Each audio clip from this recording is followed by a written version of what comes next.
ওজন মাপা হয় না? এখন তো অবশ্যই ইলেকট্রনিক মেশিন আছে, আগে তো দাড়ি পাল্লায় হতো। তো কিসে মেপে বিক্রি হচ্ছে, আর বিক্রিটা হয় কিভাবে?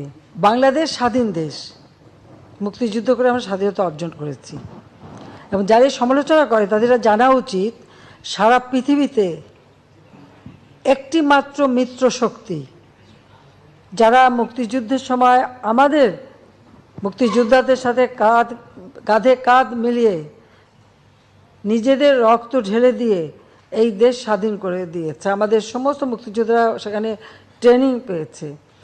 পৃথিবীর যে কোনো দেশ যারাই কোনো যুদ্ধে মিত্রশক্তির সঙ্গে সহযোগিতা করেছে বা মিত্রশক্তি তাদের এসে সাহায্য করেছে, তারা কিন্তু সেই দেশ থেকে কোনোদিন ফেরত যায়নি। এখনও জাপানে আমেরিকার সৈন্য, জার্মানিতে রাশিয়ান সৈন্য সহ এরকম পৃথিবীর বিভিন্ন দেশ দেখলে সে দৃষ্টান্ত পাওয়া যাবে। এখানে ভারত কিন্তু ব্যতিক্রম।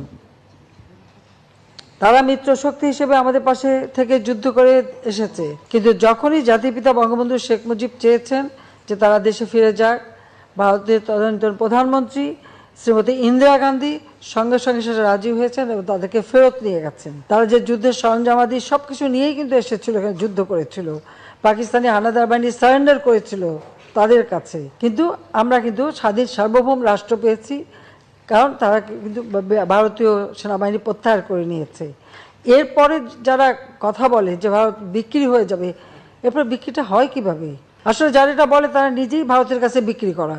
কারণ আমরা তো দেখেছি যখন মিলিটারি ডিক্টেটর এসেছে, জিয়া, এরশাদ, খালেদা জিয়া উপর দিয়ে ভারত বিরোধী কথা বলেছে, আর ভারতে যেয়ে তাদের পা ধরে বসে থেকেছে। এগুলো আমার নিজের দেখা জানা। কাজে এই ধরনের কথা বলার কোনো অর্থ হয় না। আজকে এই যে আমরা সমস্ত যোগাযোগ ব্যবস্থা খুলে দিলাম, তাদের সবথেকে বেশি লাভবান তো আমাদের দেশের মানুষ। চিকিৎসার জন্য যায়, পড়াশোনার জন্য যায়, বা অন্যান্য কাজে যায়, হাট বাজার করতে যায়, আজমির শরীফে যায়। যেখানে বিক্রি আমরা করি না, যারা কথা বলে তারা বেচার জন্য অথবা ওই ইউজ মি, মানে ব্যবহার করুন আমাকে, এই নিয়ে বসেই থাকে। এটা হলো বাস্তবতা। শেখ হাসিনা এই দেশকে বিক্রি করে না।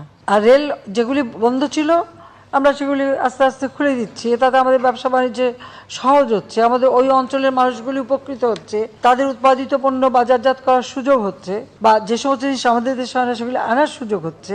অর্থনীতিতে এটা বিরাট অবদান রেখে যাচ্ছে। আমরা বাংলাদেশে কি চারিদিকে দরজা বন্ধ করে বসে থাকবো? তা আমরা সাউথ এশিয়াতে কেন এই বাধা দিয়ে রাখবো? কারণ আমাদের দেশের মানুষগুলির কথা চিন্তা করতে হবে। কারণ আমাদের মানুষের ভাগ্য পরিবর্তন করাটাই আমাদের সবথেকে বেশি প্রয়োজন।